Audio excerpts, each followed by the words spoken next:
Sweet, introduce yourself. Hiya, so my name's Cameron, and I topped the Newcastle Geek Retreat Regional playing Therion P.U.N.K. What was your record? It was X1, my only loss was to Fafa, and he was playing B here. Shout out to Paul. Yeah. How many people were there? 98 people, I think. And what'd you play? The Therion P.U.N.K, so no Brave, just P.U.N.K cards really. That's all you want to see, P.U.N.K cards and as many Therions as you can to discard. Awesome. Show us Shout outs to Total Cards where I work. We do a bit of everything TCG, so check us out. Is that the hoodie, yeah? Yeah, I'm the hoodie, yeah. And the boys in Darlow, you know, it's a pretty close local, so it's pretty cool to top the regional. Awesome. So, yeah. Sweet. Sounds so, I'll do it this way. So, you obviously with a P.U.N.K you start with your free Ziam and your free Emergent E-Telly. They're just the cards you want to see because it's like one card combo plus discard, so it doesn't matter what you see after that. I can't pronounce this guy's name, but you play this guy because it lets you summon the fusion monster. So sometimes you open only Foxy Tune, and Foxy Tune is like a brick on its own because you can't do the Chaos Ruler player. So when you summon the fusion, you basically Foxy Tune summon Ziamin, and then Ziamin search this, normal summon this, fusion summon into this. Lets you spec Ziamin and Dino from deck. So then you get to do the whole thing, which is pretty sick. Yeah, so Fox is a one card combo, right? Yeah, it just makes Ziamin E-Telly. So you've got 9 starters, plus you play the so your Dino of course is the one of, your free Foxy Tunes, and then your free Ogre Dance as well. So you've effectively got like 12 starter cards in your P.U.N.K engine, and then you've just got to play 2 bricks, except this isn't always a brick.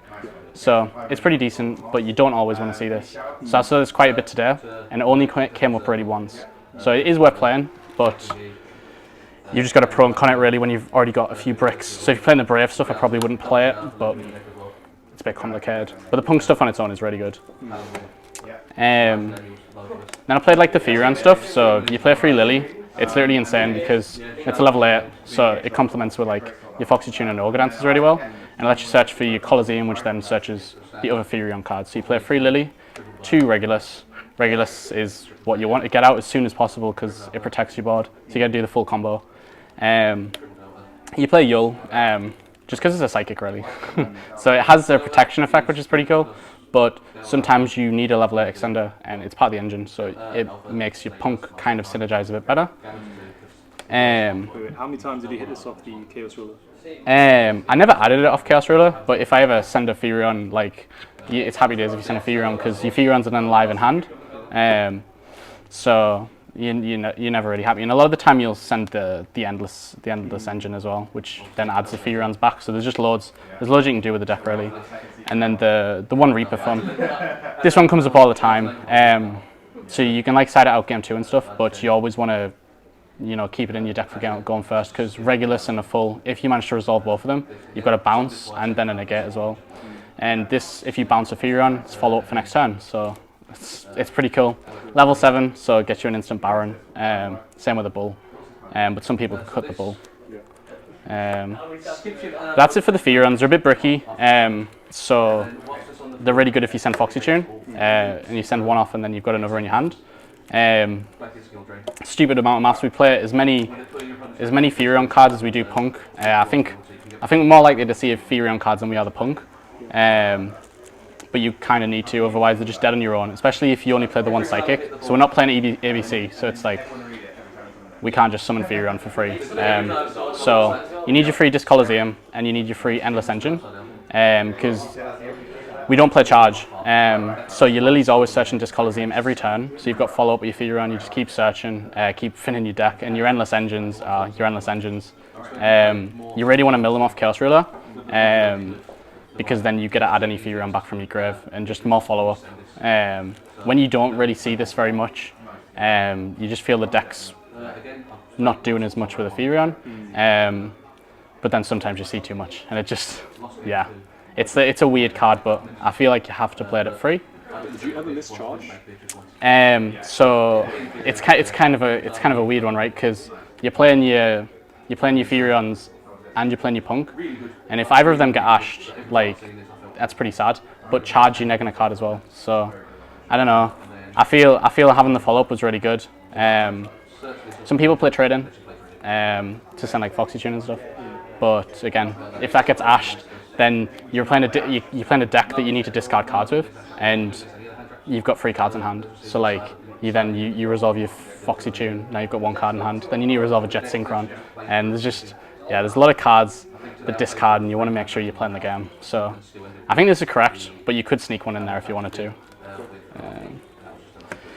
And then for hand traps, I was playing Gamma, but because I decided to put the other level 3 in, we cut Gamma because it's just an extra brick, Gamma and Driver. And so I played 3 Crow, 3 Vela, 3 Ash, and Droplets. These are really cool off Ruler, added them all the time. The Chaos Ruler player, especially the way I do it, it's a bit bad with Droll, but you've got to see your Ogre-Dance because you don't play many Darks, so you need to summon your Ruler back, and you don't always want to go into the Zombie Vampire, so you want to make sure this is in the grave, and if you don't get that in the grave, it's really good if Crow's in the grave. And Crow's all these cards are really good up in most matchups. Then the last 2, Jet Synchron and Call By. You have to play this. It just wins games straight to access code with like a card and a discard, and Call By, you've got to play Call By. The list is 42, these 2 being the 2. So I wanted to make it straight 40, but you know, I decided to put the 3rd one of this in, and I decided to put the Call By in as well. So it didn't decrease the chances of me seeing either of the engines very much. So we went for it, and it did all right. So that's it for like the hand traps. Then I guess the extra deck. So we already mentioned this guy. Just expect 2 Punk monsters from your deck. Again, it's really susceptible to hand traps, but usually people who already have hit your arm in or your Foxy Tune anyways. Sadly, I didn't summon IP at all. But the only other card you could really put in is like Nightmare Unicorn, and that's if you're like respecting the Eldritch decks very much. Psychic and Punisher, he's like the new card from D4, he's insane. He's unaffected by card effects as long as your life points are lower. So if you're playing like Despia, you can get your life points down to OK, summon it. They have a really hard time outing it, because if they crash into it, they'll usually lose the game. So it's really insane. So that won me 1 match against a Despia player today. But then I didn't really summon it after that. Saw it. I was watching that game. Yeah, it's an insane card. I still don't really know what it does. So, Calamity, it's kind of like the idea of the deck. You want to summon like Hot Red Dragon Archfiend, Formula Synchron, and Jet Synchron. Sync them all into this, so your opponent can't activate cards or effects. I actually didn't resolve it at all. But every time I played the deck, this just always puts in work. So it's crazy. We did like 7 or 8 rounds. And I didn't get it out at all. So you could maybe cut it for like a Dagda player, which a lot of people are doing. But it's a really cool card. Zombie Vampire is great if you want to do like Zeus players, or if you want to mill more cards off, like if your Chaos Ruler didn't mill a lot. But this format, you're risking a lot with like Eldritch about and Despia, Sword Soul. There's a lot of risk with this card, so you never want to blind summon it. You want to, pro and con if it's really worth it. Hope Harbinger is one of the other like good rank 8s. I'll talk about this card more when we go into the side, but Hope Harbinger can come up a lot, especially because it can negate 2 spells in the same turn.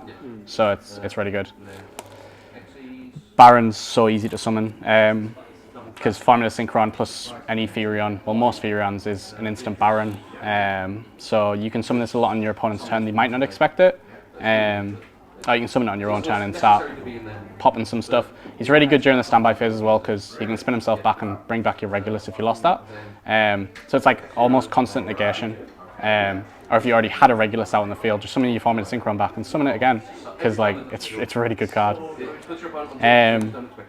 Zeus is Zeus. This card's really good if you play a Dark Ruler no more, because you just hit the Dark Ruler. You only want to be playing Dark Ruler if you want to like beat this deck, or like beat similar decks to it, such as like any Synchro Brave stuff really. So this card comes up if you want to just Dark Ruler, summon 2 level 8s and clear the board, and then do your regular combo. So that's all right. Formula Synchron, you have to play it. to do your combo. Dingersu is really good for Zeus, I guess. The destruction effect doesn't come up really this format because of Despia. And Sword Soul being like really good decks. But the Send is great. The Send is really good. Hot Red, yeah, Chaos Ruler, main part of the deck. Unicorn, Hulk. Hulk always summons either Jet Synchron or if Jet Synchron's being milled, an effect filler. When we go into the side, Hulk also summons something else, but then access code. And that's it. There's not really much you can cut except like, you know, some people are playing the Charmers. You could probably cut this. You could probably cut IP. There's a P.U.N.K Synchro I wanted to play, but it didn't come up too much. And what was the other card? Yeah, there's just loads of rank 8 stuff you can play really. So there's a few flex spots in the extra deck, but you don't want to like put useless cards in it really. So side deck, because I mentioned Hulk. Hulk always pretty much game 2 or 3 can summon Rose Whip. It works really well with the deck because Rose Whip, your opponent can only activate 1 spell or trap per turn. So if you use like Regulus only negates the effect. So they've already activated the card. Same with Hot Red Dragon, Archfiend Abyss, and same with number 38 Hope. So this card's really good against like a lot of matchups, against the Synchro match, against Despia, even Eldritch really, if you're going first. You know, it's hard to summon activate Sanguine and Conk in the same turn. So yeah, Rosewhip put in a lot of work today, especially if like they know I'm playing Calamity. They'll do everything they can to stop me playing Calamity, and it protects you from cards like Droplet and stuff as well, because if they activate Droplet they have to deal with Rosewhip. So they're losing like, then they're getting Hulk, then they're getting Hot Red, then they're getting Regulus and a Rose Whip. So like they've got no cards in hand, and then if they've chose to keep Right's like, yeah, there's not a lot they can do. So Rose Whip's really good. You could main it, but I'll put it in the side because I'll never blind summon it. Free Twin, Mystic Mine I guess. Like, there's nothing in main deck to win the game 1 against the Mystic Mine, so you've got to be really careful, but you know, the Twins and the Reds, you've kind of got to respect it, so that's all there. I'm not playing Deep Prisoner or Anti-Spell because Solemn Judgment. So if I'm going first and I've set a Deep Prisoner or an Anti-Spell, especially Anti-Spell, you can still chain cards like Droplet and negate my board, and I'm having a really rough time. Whereas if it's a Judgment, that's like completely different because I'm still going to resolve my combo and win the game. So like, I'd much prefer in this deck to resolve my combo than floodgate them from a turn, hope they didn't deal with my board, and then try and do follow-up. So Judgment was really good. In hindsight, do you think, would you prefer Barrier or are you still happy with Judgment? I'm still happy with Judgment, so I tried Anti-Spell. This was better than the Anti-Spell, and I tried Barrier. And Barrier is like, it's really good this format, obviously. But like, I wish I had 18 cards space in my extra deck, in my side deck, but I don't. So the pros and the cons, the Judgment covers more matchups, so it is a bit better, yeah. Then we got free Dark Ruler, the Mirror. Any decks doing a similar thing to me, it's like insane, and I play the Zeus. So if I cut Zeus, I'd also cut this. And then the free Nib as well. I cut Token Collector for Nibiru because I thought Nibiru covered more matchups this format as well. Whereas Token Collector is great if you mill it off Ruler. That's assuming I'm going first, and yeah, I thought Nibiru was more blowout against Sword Soul because there's still ways to play around Token Collector, whereas if you hit them in the right spot with a Nib, it's like a game over for Sword Soul. Didn't get a verse any Sword Soul though today, but Nibiru did come up quite a few times. Right, thank you. Yeah. Last words? No, thanks for the profile, and thanks to Geek Retreat Newcastle because it was a really good event. Awesome, sweet.